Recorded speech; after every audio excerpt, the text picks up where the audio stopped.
todo lo que te contaron sobre la salud mental y cómo es que eso es una estafa y cómo es que la ciencia lo confirma. Resulta que un buen día tú puedes sentir un nudo en el estómago, puedes sentir una apatía y una necesidad de que nadie te hable, que se te pega a los huesos esta necesidad, o puedes tener una ansiedad que te vibra bajo la piel. ¿Cuál es la solución moderna? Es simple. Te dan un diagnóstico sacado de la quinta versión de un manual y si tienes muchísima suerte te dan unas pastillitas de colores que prometen devolverte a la normalidad productiva. Te han dicho que tienes un desequilibrio químico, que tienes un cerebro defectuoso, que tienes una enfermedad mental. Es una historia bastante simple, bastante tranquilizadora y sobre todo, gente, es altamente rentable. Y lamento informarte que es una farsa tan monumental como farsa es el pepperoni que te ponen en la pizza barata que te compras en la tienda de la esquina. Voy entonces a contarte una serie de verdades incómodas que la psiquiatría convencional y sus socios comerciales preferirían que nunca tú supieras. Y ojo, no son opiniones, sino las conclusiones de estudios que he realizado y conclusiones a las que me ha llevado charlas con profesionales que, estando ellos dentro del sistema, han decidido romper el pacto de silencio. Por lo tanto, este análisis va a desmantelar punto por punto los mitos más peligrosos del modelo biomédico. Ojo, me baso en ideas de psiquiatras y psicólogos disidentes con los que he tenido la oportunidad de debatir. Entonces, estás a punto de descubrir por qué tu diagnóstico es una invención, por qué tu antidepresivo es un placebo glorificado, mientras que la verdadera causa de tu sufrimiento es algo que mi querida medicina moderna se niega a mirar de frente. Si te atreves a seguir aquí conmigo, vas a tener un viaje revelador hacia el corazón de un engaño mayor que el que vives cuando le dices a tu hombre que lo amas más que al dinero que él te provee. El primer pilar en caer es el propio lenguaje, el lenguaje. Un punto en el que tanto mis amigos disidentes de la psiquiatría y la psicología, como yo también coincidimos con la contundencia de un bate de béisbol, pero de los finos. Ojo porque las palabras que nosotros usamos para describir el sufrimiento no son creadas desde el camino verdadero. Llamarlo enfermedad o llamar a esto trastorno nos conduce directamente por el camino veredal del modelo biomédico.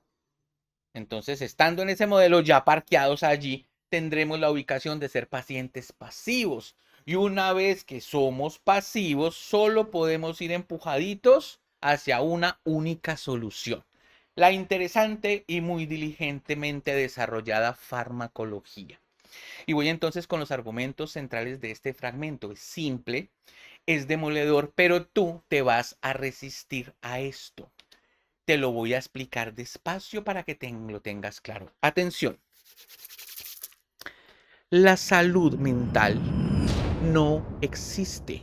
La salud mental no existe. Los diagnósticos psiquiátricos no son descubrimientos científicos, mi gente hermosa y bella. Los diagnósticos psiquiátricos son construcciones teóricas. La industria de la ciencia médica, en la que filosofan los psicólogos, psiquiatras y las demás personas de esta rama, todos ellos se han puesto de acuerdo y de forma consensuada, en consenso, nos han hablado y nos hablarán en el futuro de unas etiquetas que ellos han creado y que van a crear más, ¿no? Van a disgregar más etiquetas para lograr separar más a los pacientes con enfermedades o trastornos mentales, los van a abrir. Y aquí viene una bella ironía, porque parte de la industria que dice que las terapias alternativas basadas en evidencia son pseudociencia, filosofan sobre unos comportamientos que ellos ven y que no son enfermedades biológicas reales. Y entonces se inventan el nombre de lo que ellos quieren llamar trastorno mental de turno, se inventan ese trastorno mental. Por supuesto, aceptar este lenguaje, incluso por un supuesto consenso médico-científico, es una decisión que es tan peligrosa como aceptar que nos digan a un conjunto de nosotros, desde afuera nos digan, hey, ustedes, todes, vengan. Por supuesto, las implicaciones de usar en este campo, particularmente en la medicina, palabras como trastorno, palabras como enfermedad o como diagnóstico no son inocuas, no son simples, no son ligeras, no. El término trastorno fue diseñado para funcionar como un marcador de posición de la mente. Iba adherido a una promesa y era: yo voy a encontrar la causa biológica de este desorden, de este malestar, de esta desarmonía, de este trastorno. Y resulta que pasan décadas y décadas y décadas y esa causa sigue sin aparecer. A diferencia de las enfermedades neurológicas reales, las reales, como el Alzheimer, por ejemplo. A diferencia de esa enfermedad, el Alzheimer, los trastornos mentales siguen siendo una colección de sufrimientos sin un sustrato orgánico, sin que haya algo verdaderamente comprobable y demostrable por la ciencia y su bello método científico. Por supuesto, aquí hay una pregunta, es bueno, y entonces esto ¿para quién es útil? ¿Para quién es útil esta construcción? Te lo voy a dejar claro, gente hermosa.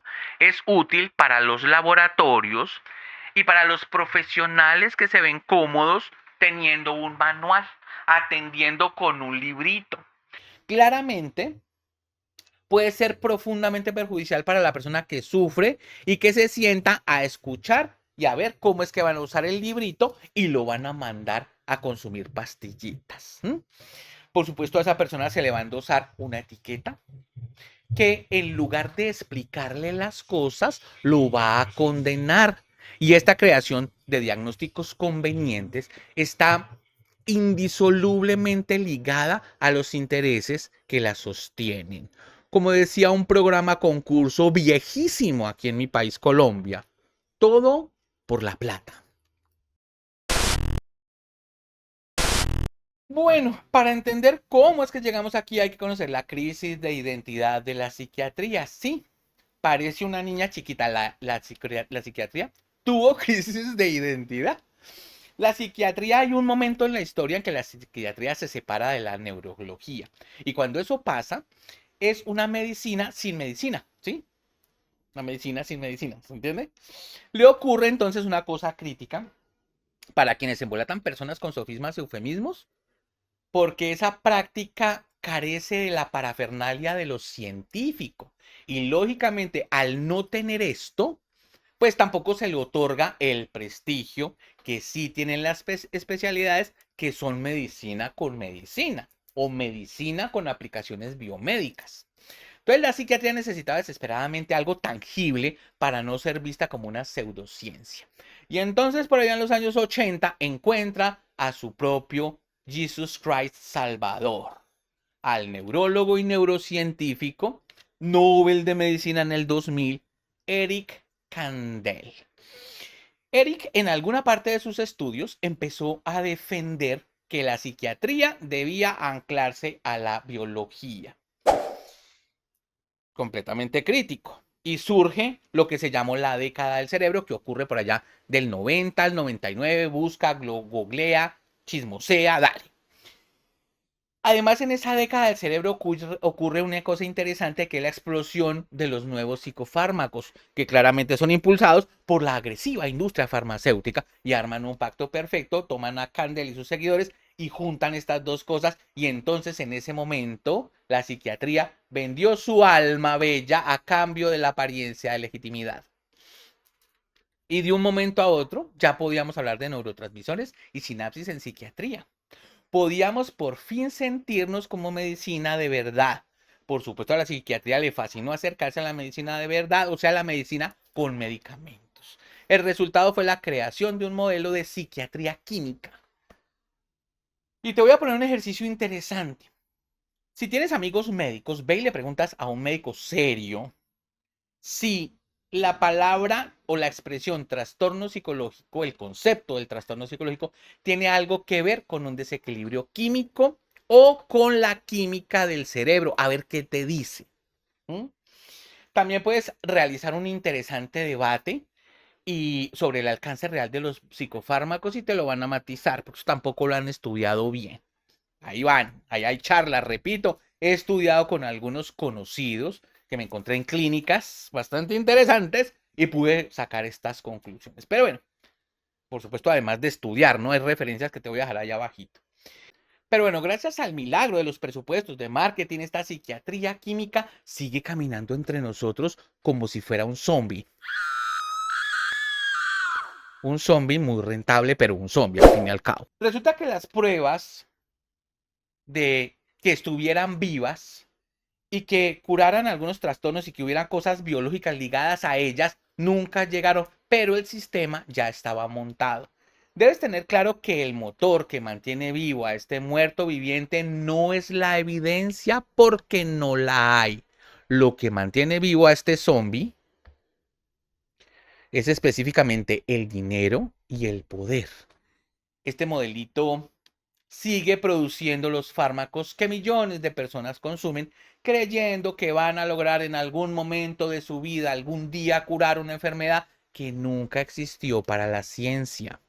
Y ojo, no estoy diciendo que los síntomas somáticos adentro del cuerpo no existan o que no existan unas formas y unas consecuencias de un comportamiento o de una conducta que son extraños. Eso es real, eso existe, es verídico. Lo que estoy criticando específicamente es cómo lo están abordando. ¿Y cómo es que nos creemos sabios en ese tema? Porque es así, algo así como cuando tu mamá te dice que es mejor bajar la ventana del vehículo, del carro, del coche, preguntarle a la persona que está en el andén, oiga, ¿para dónde queda esta cosa? Pregunta en vez de estar conectado al Waze. Así, igualito, así como se ve tu mamá, igualito, sin evidencia alguna, exactamente igual. Vamos con la principal herramienta del modelo biomédico, es el psicofármaco. Se nos ha vendido como la bala de plata que corrige el desequilibrio químico. Y vamos a tomar un ejemplo, el ejemplo más icónico. Vamos a tomar, ¿se entiende? Vamos a tomar los antidepresivos ISRS. Si los quieres buscar, escribe en Google, ve para el video, ve y escribes. Inhibidores selectivos de la recaptación de la serotonina. Cuando vuelvas, te voy a explicar que ellos eran menos eficaces que los antidepresivos antiguos, eran mucho menos eficaces. La gran ventaja que tuvieron era eminentemente comercial porque tenían menos efectos secundarios. Pero también te cuento la fea realidad sobre su funcionamiento. Esto se lo puedes preguntar a un psiquiatra de los viejitos, te va a contar exactamente esto.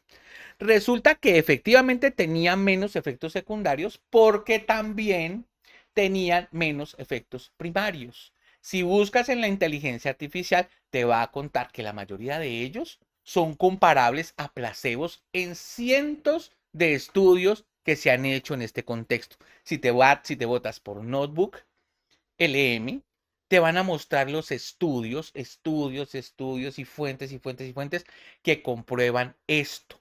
Son comparables a placebos. ¿Se entiende? Y te sigo aclarando cositas. Que tengan menos efectos primarios no quiere decir que no hagan nada. Su verdadero propósito no es curar, sino producir estados mentales alterados que pueden ser preferibles al dolor original. Y por favor, permíteme que te traduzca el eufemismo. El hecho de que cambie el estado de nuestra mente los convierte en un recurso, jamás un tratamiento. Un recurso es una muleta química. Un tratamiento es algo que cura. Entonces te están vendiendo la muleta como si fuera la perna nueva y están esperando que no notes la diferencia. El problema es que se venden como tratamiento y con ese tratamiento han atrapado a millones de personas en una dependencia que les va a durar toda la vida. Ok, vamos más allá de los fármacos y vamos a hablar de otro acto dañino de este modelo biomédico, es el etiquetado. Y lejos de ser una herramienta liberadora, recibir un diagnóstico psiquiátrico puede convertirse en un estigma que puede redefinir la identidad de la persona y la va a aprisionar en un rol de enfermo crónico, porque eso no se cura. Ya eres una persona condenada de alguna manera. ¿Condenada a qué? A tener esta carajada de por vida.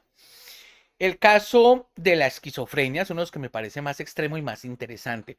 Esa etiqueta impone una carga, nuevamente, de por vida, que es muy difícil de superar. Entonces, a partir de ese momento, cualquier comportamiento de esa persona que está diagnosticada con eso es analizado bajo una lupa infinita y es interpretado como un síntoma de la supuesta enfermedad incurable que le diagnosticaron.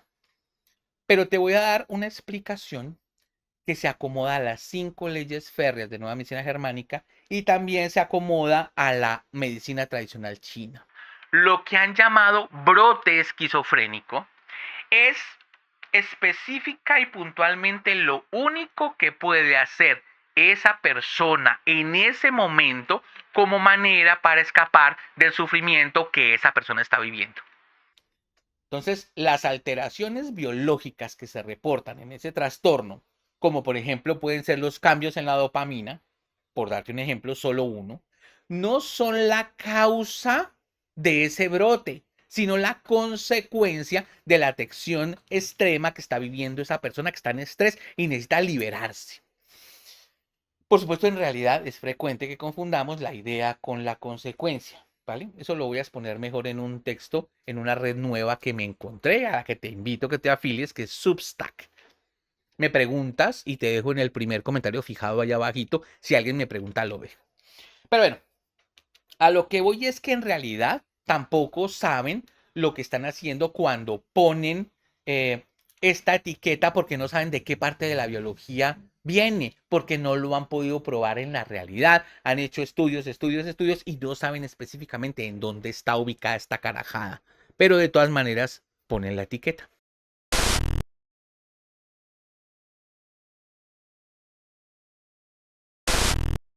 Ok, vamos con otro defecto importante de este modelo biomédico, es su miopía. La miopía es una enfermedad que yo la tengo, la logré frenar, pero yo la tengo todavía, y me impide ver cosas de lejos, me impide buscar afuera. Y entonces es absurdo cómo la medicina trata de buscar las causas del sufrimiento humano únicamente aquí, dentro del cerebro, no más, dentro del cráneo, dentro del cuerpo. Ignora todo el contexto de afuera, todos los contextos los ignora. Y te voy a citar a una psiquiatra muy interesante que se llama Joanna Moncrieff, que dice o que tiene el concepto de que la enfermedad mental tiene que ver con la estructura social y que, esta frase me fascina, lo psicológico es político.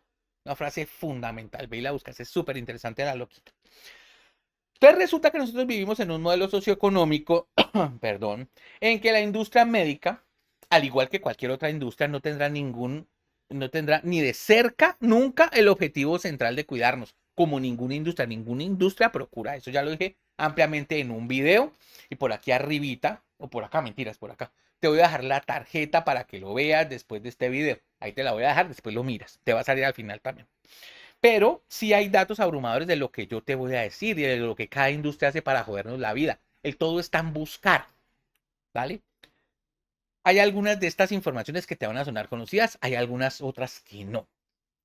Y ojo, no es solamente desde la industria de la salud en la que no se habla suficientemente bien de estas cosas simples como por ejemplo el sueño, ese sueño pobre que tenemos a veces, los horarios caóticos, la práctica aburridora del sedentarismo, las pocas rutinas de fuerza de movimiento que están en nuestros días, ¿no? Ocurre que también desde la industria de los alimentos y las bebidas, Más de la mitad de lo que se vende en supermercados viene de la línea de los ultraprocesados. En la industria del entretenimiento y los medios, el alcohol y la nicotina y otras sustancias que se muestran como reguladores emocionales pagan o patrocinan esta industria de una forma bastante densa y bastante fuerte. También te puedo citar cómo en la industria de la construcción, de la energía y de las utilities se diseña cada vez con menos sol, con menos aire libre, con más contaminación por aire, con más contaminación por ruido, porque todos estamos más cerca. También te puedo mencionar cómo en la industria de la publicidad, del martech, del bienestar, del fitness, de la belleza, se favorece el estrés crónico, se favorece la multitarea constante, la sobrecarga digital, el estar haciendo scrolling a toda hora, el aislamiento social y los vínculos tóxicos. Y finalmente te puedo mostrar cómo en la industria de los servicios empresariales se empuja a la precariedad financiera, se empuja a las jornadas laborales extensas y a la falta de propósito y de rituales de descanso reales. Y sin embargo, a pesar de todas estas, del impacto de todas estas industrias, cuando una persona llega a la consulta médica, el sabio profesional de bata blanca casi nunca pregunta sobre qué es lo que comes o cómo duermes, a qué hora, cuáles son tus rutinas de sueño, cómo vives, a qué horas trabajas, a qué horas descansas, dónde vives, estrato medio, estrato bajo, estrato alto. No, en vez de eso se activa una máquina de picar carne del DSM, se llama así. Te encuentran un diagnóstico y te recetan un fármaco. ¿Mm? Y voy a tomarme un momento para repetirte y ampliarte un poco más este proceso. La psicología que se aplica hoy alivia el sufrimiento mientras dura la consulta, pero ese tratamiento, esa charla, esa consulta, deberá preparar a la persona para que esa persona vuelva al mundo enfermo, porque las cosas allá afuera van a seguir exactamente igual a lo que estaban cuando la persona entró. Para eso, para prepararlas para eso, se remite a esa persona al psiquiatra. Y el psiquiatra tiene la función de medicalizar el malestar, que es una respuesta lógica al entorno tóxico, pero él lo que va a hacer es darle medicamento a esa vaina. Entonces el psiquiatra le va a recetar fármacos a esa persona para que esa persona pueda soportar mejor esa toxicidad. Fin. Ok, recapitulemos la estafa. Te han vendido diagnósticos que son meras invenciones. Te han contado la historia de una psiquiatría científica que en realidad se vendió a la industria farmacéutica. Te recetan fármacos cuya eficacia es, en la mayoría de los casos, comparables a un placebo, a una pastillita de tic-tac. Y te han hecho creer que el origen de tu dolor está en tu biología, ignorando, como componente holístico integral, esa forma de la sociedad en la que vivimos que está fundamentalmente enferma y que muchos de los profesionales que tratan carecen de la formación necesaria para entender en realidad el sufrimiento, dolor, molestia o incomodidad en este comportamiento humano. La mayoría, no todos, no me van a bullear ahora. Y ojo, esta información que te estoy dando no es un secreto. Si hablas con médicos que sean disidentes, sabrás que existe un vasto conocimiento ignorado, así le llaman ellos. Entonces la evidencia está ahí. Pero claro, no se difunde específicamente por los intereses de la industria y la inercia de una academia que enseña dogmas muertos. Ya no voy a volver a poner el zombie. La buena noticia es que tú ya no eres parte de esa masa desinformada. Ahora formas parte del pequeño y creciente grupo de personas que conocen la verdad. Ahora tú sabes que el rey está desnudo.